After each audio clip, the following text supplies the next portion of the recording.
સંકલ્પ ક્લાસીસની YouTube ચેનલમાં આપનું ફરીથી એકવાર સ્વાગત છે। આપણે જે ગયા લેક્ચર્સમાં આંકડાશાસ્ત્ર અને અર્થશાસ્ત્ર બંને વિષયનો જે અભ્યાસ કર્યો, બંનેમાં એક એક પ્રકરણ પહેલું જે હતું એ બંનેમાં પૂર્ણ કર્યું। આજે આપણે ફરીથી સ્ટેટિસ્ટિક્સનું બીજું ચેપ્ટર એટલે કે આંકડાશાસ્ત્રનું બીજું ચેપ્ટર જેનું નામ છે સુરેખ સહસંબંધ, એની શરૂઆત આજે આપણે કરીશું। શરૂઆત કરતા પહેલા આપણે સુરેખ સહસંબંધ જે ચેપ્ટર છે એના ગુણભાર વિશેની એટલે કે બોર્ડના પેપરમાં જે પૂછાય છે એના ક્વેશ્ચન્સ કેટલા માર્કમાં કયા કયા વિભાગમાં પૂછાય છે એની ચર્ચા કરી લઈએ।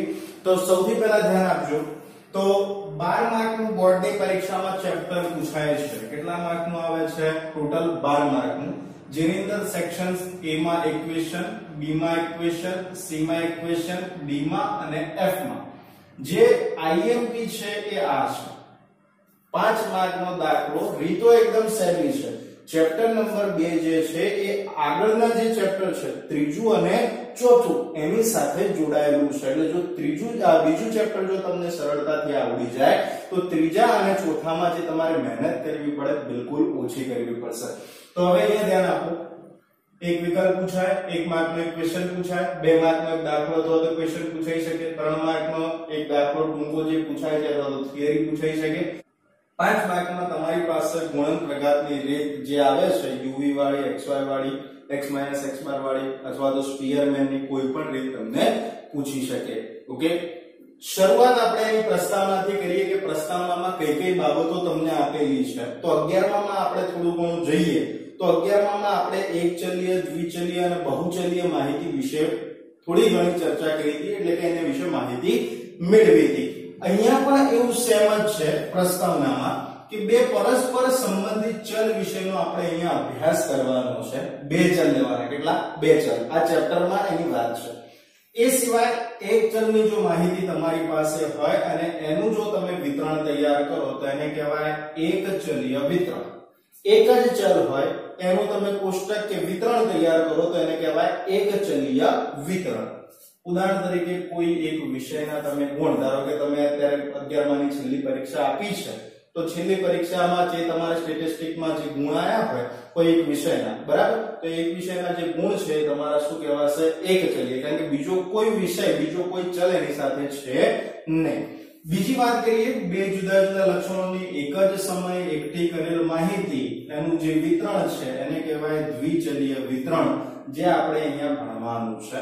ઉદાહરણ તરીકે કિંમત અને પુરવઠો, બે ચલ લીધા, કેટલા ચલ? બે ચલની માહિતી ભેગી કરવાની ને એના ઉપરથી જે વિતરણ તૈયાર થાય, કોઠો તૈયાર થાય એ આપણું દ્વિચલીય વિતરણ કહેવાય। ઉદાહરણ તરીકે કિંમત અને પુરવઠો, કિંમત વધે તો પુરવઠો વધે, કિંમત વધે તો પુરવઠો વધે અને કિંમત ઘટે તો પુરવઠો ઘટે, બરાબર।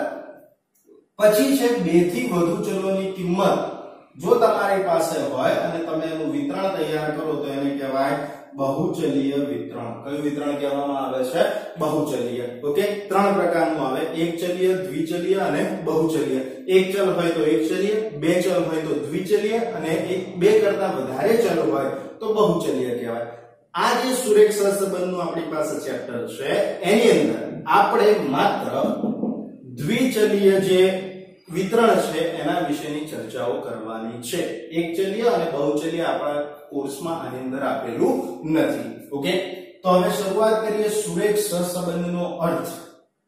સુરેખ સહસંબંધનો અર્થ, હવે સહસંબંધનો મીનિંગ શું? ખાલી એટલું સમજી લો, ચેપ્ટરનું નામ જે આપેલું છે સહસંબંધ, સહ એટલે સાથે અને સંબંધ એટલે જોડાયેલું। તો બે ચલ એકબીજા સાથે જ્યારે જોડાયેલા હોય તો એ બંને વચ્ચે સહસંબંધ છે એમ કહેવાય। અને સુરેખનો મતલબ શું? એક જ રેખામાં, બરાબર।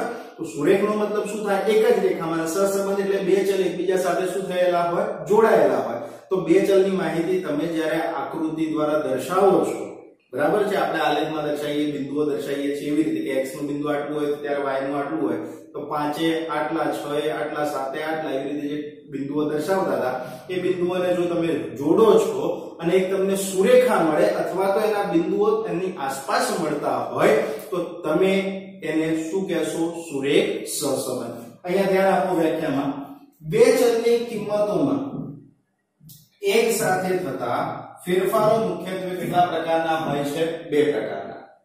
બે ચલની કિંમતોમાં એક સાથે થતા ફેરફારો મુખ્યત્વે કેટલા પ્રકારના હોય? બે પ્રકારના. બે પ્રકારે ફેરફાર કઈ રીતે થાય? તો બે ચલ વચ્ચે કાર્ય કારણનો સંબંધ હોય. શાનો સંબંધ હોય? કાર્ય કારણ. હવે કાર્ય કારણ શું છે તે પછી આવે છે. અત્યારે ખાલી એટલું યાદ રાખો કે બે ચલ વચ્ચે શું હોય? કાર્ય કારણનો સંબંધ હોય. અને કોઈ અન્ય કારણની અસરને કારણે અહીંયા કાર્ય કારણનો સંબંધ હોય, અહીંયા કોઈ અન્ય કારણની અસરને કારણે બંને ચલોની કિંમતમાં શું થતા હોય? ફેરફાર થતા હોય. બરાબર. હવે ઉદાહરણ સમજી લો એટલે તમને ખ્યાલ આવી જાય. વરસાદ અને ચોખાની ઉપજ. હવે આ બંને જે છે એકબીજા સાથે જોડાયેલ છે. આપણને ખબર છે કે વરસાદ નહીં પડે તો પાક થવાનો નથી. બરાબર છે. જો વરસાદ સારો એવો પડે એટલે વરસાદ વધારે પડે, જેટલું જરૂરી માત્રામાં છે એટલું, તો ઉત્પાદન શું થશે? વધશે. તો વરસાદ વધે, ચોખાની ઉપજ વધે. તો ચોખાની ઉપજ કોના ઉપર ડિપેન્ડેન્ટ છે? વરસાદ ઉપર. ખર્ચ અને બચત. બચત ક્યારે વધે? જ્યારે ખર્ચ ઓછો હોય તો. આ જે બે ઉદાહરણ મેં લખ્યા છે એની અંદર આ જે વરસાદ અને ખર્ચ છે કારણ છે, એના ઉપર આ બધી બાબતો ડિપેન્ડન્ટ છે. આ કારણની અસર ક્યાં થાય છે? તો જો વરસાદ સારો પડે તો એની અસર શું થાય? ચોખાની ઉપજ સારી થાય. ખર્ચ ઓછો થાય તો બચત વધે. તો આ કારણ કહેવાય અને આ કાર્ય કહેવાય. તો આને કહેવાય કાર્ય કારણનો સંબંધ. આ ઉદાહરણ છે. બરાબર. અને આ પહેલા મુદ્દાની વાત થઈ. હવે બીજા મુદ્દાનું જો ઉદાહરણ જોઈએ કે અન્ય કારણની અસરને લીધે બંને ચલમાં ફેરફાર થાય. તો અહીંયા મેં બે લખ્યા છે, એક રેનકોટ અને બીજો ચલ છે વરસાદના પગરખા, જે આપણે પ્લાસ્ટિકના પહેરીએ છીએ એ. રેનકોટ અને પગરખા, આ બે વસ્તુની વાત કરી. હવે આ ક્યારે વેચાય? રેનકોટ ક્યારે વેચાય છે? ઉનાળામાં કે શિયાળામાં? તો વેચાવાનો નથી. ક્યારે વેચાય? ચોમાસાની ઋતુ હોય તો. એટલે વરસાદ ઉપર આધારિત છે. તો આ બંનેની જે માંગ છે, કોની કોની? રેનકોટ અને વરસાદના પગરખા. એની માંગ કોના ઉપર ડિપેન્ડન્ટ છે? વરસાદ. જો વરસાદ પડશે તો આ બંનેમાં ડિફરન્સ આવશે, એટલે કે આ બંનેની માંગમાં વધારો થશે. તો આ બે ચલને કોઈ અન્ય પરિબળ શું કરે છે? અસર કરે છે. તો ફરી બે ચલની કિંમતોમાં એક સાથે થતા ફેરફાર કેટલા પ્રકારે હોય? બે પ્રકારે. કાં તો જે બે ચલ છે એકબીજા સાથે કાર્યકારણથી જોડાયેલા હોય, અથવા તો બીજો જે મુદ્દો છે અન્ય પરિબળો આ બે ચલોને શું કરતા હોય? અસર કરતા હોય. બરાબર. આ તમને એક માર્કમાં પણ પૂછાય છે કે કાર્યકારણનો સંબંધ ધરાવતા હોય એવા ઉદાહરણ આપો. ઓકે. હવે સમજીએ કાર્યકારણનો સંબંધ શું છે, જે તમને એક માર્કમાં પૂછવામાં પણ આવે છે કે કાર્યકારણનો સંબંધ કોને કહેવાય? તો કાર્યકારણ એટલે શું? તો બે પરસ્પર સંબંધિત ચલ, પરસ્પર સંબંધિત એટલે કે એકબીજા સાથે જોડાયેલા, એ પૈકી કોઈ એક ચલની કિંમતમાં ફેરફાર થવાના કારણે તેની સાથે સંબંધિત બીજા ચલની કિંમતમાં ફેરફાર થાય. એક ચલમાં ફેરફાર થવાના કારણે બીજા ચલની કિંમતમાં ફેરફાર થાય તો તે બે ચલ વચ્ચે કાર્યકારણનો સંબંધ છે તેમ કહેવાય. આ વસ્તુ મગજમાં રાખવાની. બે પરસ્પર સંબંધિત ચલો પૈકી કોઈ એક ચલની કિંમતમાં ફેરફાર થતા બીજા અન્ય ચલની કિંમતમાં ફેરફાર થાય તો તે બે ચલ વચ્ચે કાર્યકારણનો સંબંધ છે તેમ કહેવાય. ઓકે. ઉદાહરણ તરીકે વ્યક્તિની આવક અને ખર્ચ. હવે આ સિમ્પલ સમજો. વ્યક્તિની આવક વધે તો ખર્ચો શું થવાનો? વધવાનો. અને વ્યક્તિની આવક ઘટે તો ખર્ચો શું થાય? ઘટે. બીજું ઉદાહરણ આપણે અહીંયા લખ્યું હતું કે ભાઈ વરસાદ અને ચોખાની ઉપજ. તો વરસાદ સારો થશે તો ઉપજ કેવી થશે? સારી. અને વરસાદ ઓછો પડશે તો ઉપજ પણ સારી થશે નહીં, એટલે ઉપજ કેવી રહેશે?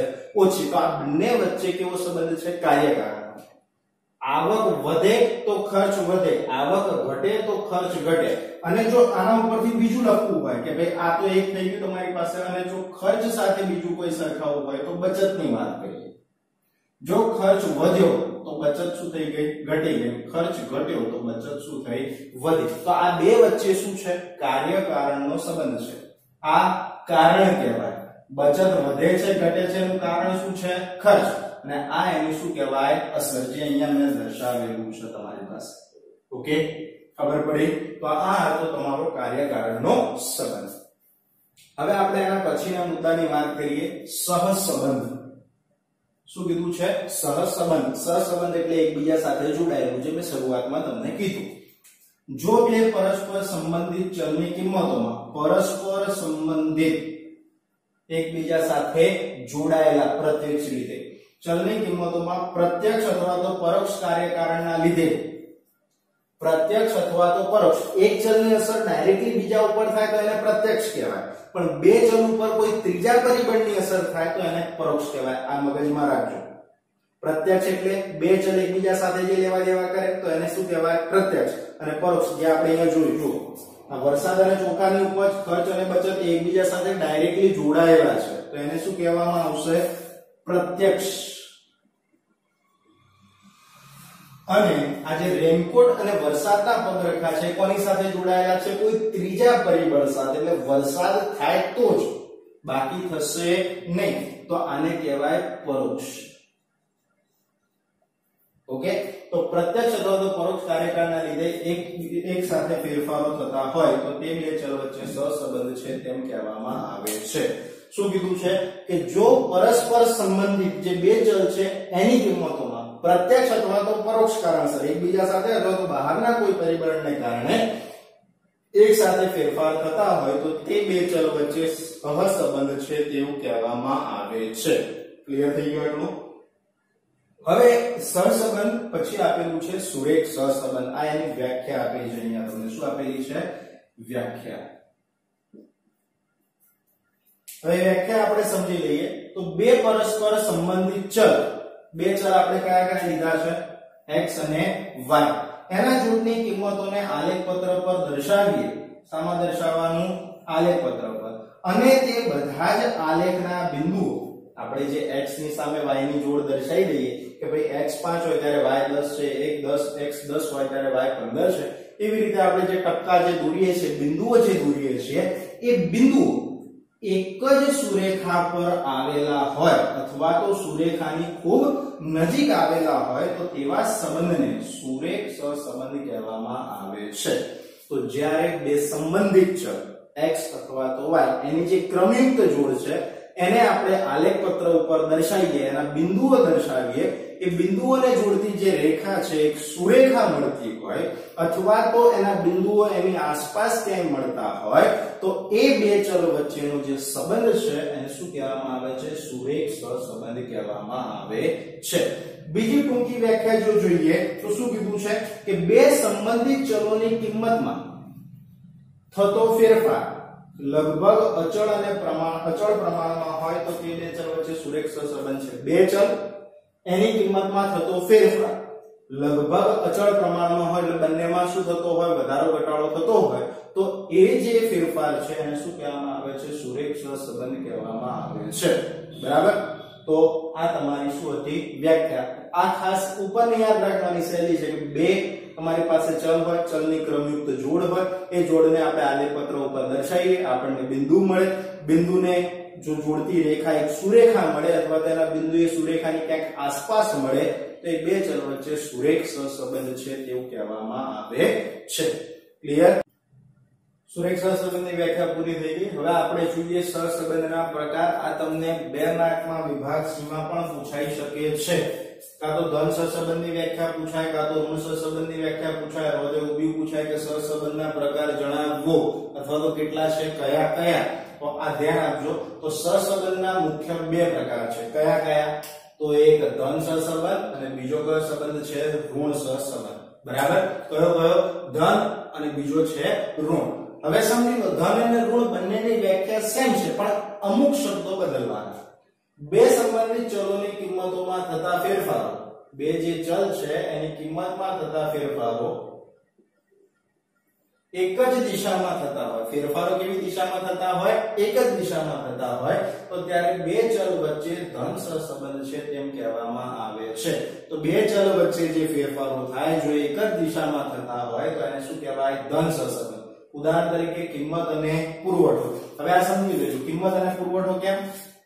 કિંમત વધે તો પુરવઠો વધે, બંને એક જ દિશામાં છે.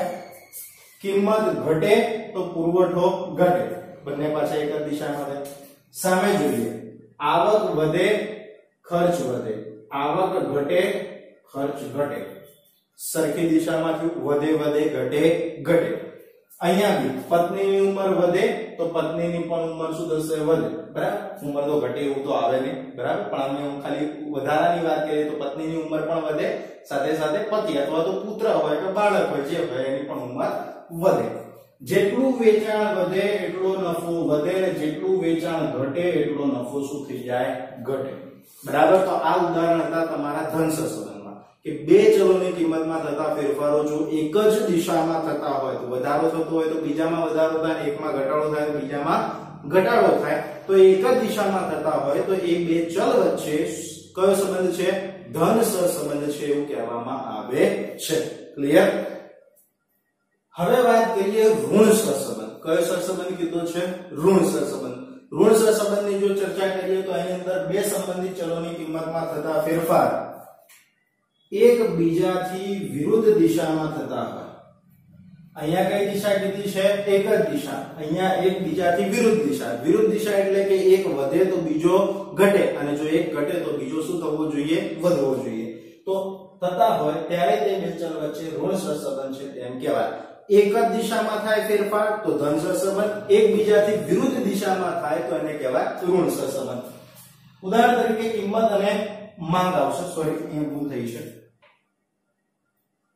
કિંમત અને માંગ કિંમત વધે તો માંગ ઘટે કિંમત ઘટે તો માંગ વધે ક્લિયર એકબીજાથી કેવા દિશામાં થયા વિરુદ્ધ ખર્ચ અને બચતની વાત કરીએ ખર્ચ જેટલું વધશે એટલી બચત ઘટશે અને ખર્ચ જેટલું ઘટે એટલું બચત શું થાય વધે એકબીજાથી કેવા પ્રમાણમાં ગયા વિરુદ્ધ પ્રમાણમાં સમુદ્ર સપાટીથી સ્થળની ઊંચાઈ અને ઓક્સિજનનું પ્રમાણ આપણે સમુદ્ર સપાટીથી જેમ જેમ ઊંચે જઈએ એમ ઓક્સિજનનું પ્રમાણ શું થતું જાય છે ઘટતું જાય છે સામાન્ય છે કે આપણે હિમાલય પર ચડતા હોય તો આપણી જે પૃથ્વીનું નીચેનું સ્તર છે ત્યાં ઓક્સિજનનું પ્રમાણ રેગ્યુલર જેટલું હોય એટલું હોય જેમ જેમ ઊંચાઈ ઉપર જઈએ એટલે કે ઊંચાઈ વધે તો સામે ઓક્સિજનનું પ્રમાણ શું થાય છે ઘટે છે બરાબર આમાં બી એવી રીતે જ ફેરફાર થશે વિરુદ્ધ દિશામાં એક જ દિશામાં થાય તો ધન સહસંબંધ અને વિરુદ્ધ દિશામાં થાય તો ઋણ સહસંબંધ એના પછી તમને આપ્યું છે સહસંબંધાંક આઈએમપી વ્યાખ્યા 1 માર્ક વિભાગ બી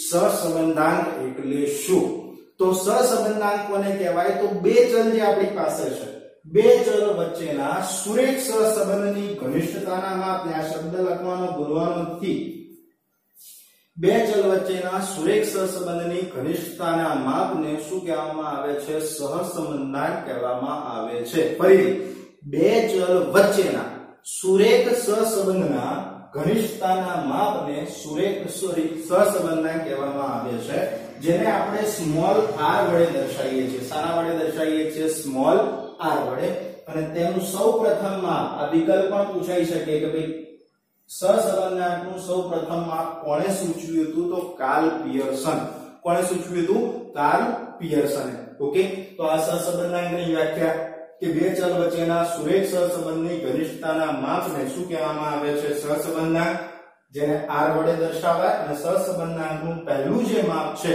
સૌપ્રથમ વખત કોણે સૂચવ્યું હતું કાર્લ પિયર્સન બરાબર વિદ્યાર્થી મિત્રો આજે આપણે ચેપ્ટર નંબર 2 સુરેખ સહસંબંધની શરૂઆત કરી આટલી થિયરી પણ ચલાવી દીધી સહસંબંધનો અર્થ એના પ્રકાર ઓકે બરાબર કાર્યકારણનો સંબંધ અને ઉદાહરણ આટલી બધી બાબતો આપણે આજે જાણી છે તો એ તમારે તમારા નોટબુકમાં નોંધવાની છે કારણ કે આ જે થિયરી છે મોટા ભાગની તમને વિભાગ બી અને સી આ બંનેમાં તમને પૂછી શકે છે સહસંબંધની વ્યાખ્યા સુરેખ સહસંબંધની વ્યાખ્યા સહસંબંધાંકની વ્યાખ્યા કાં તો પછી જે ઉદાહરણ આપણે જોયા કાર્યકારણના સંબંધના તે ઉદાહરણ પણ તમને 1 માર્કમાં પૂછી શકે છે ઓકે તો આજના લેક્ચરમાં અહીંયા આ થિયરી પૂરતું સીમિત રાખીએ છીએ નેક્સ્ટ લેક્ચરમાં આપણે સહસંબંધાંકની વિવિધ પદ્ધતિઓ વિશે ચર્ચા કરીશું ત્યાં સુધી અસ્તુ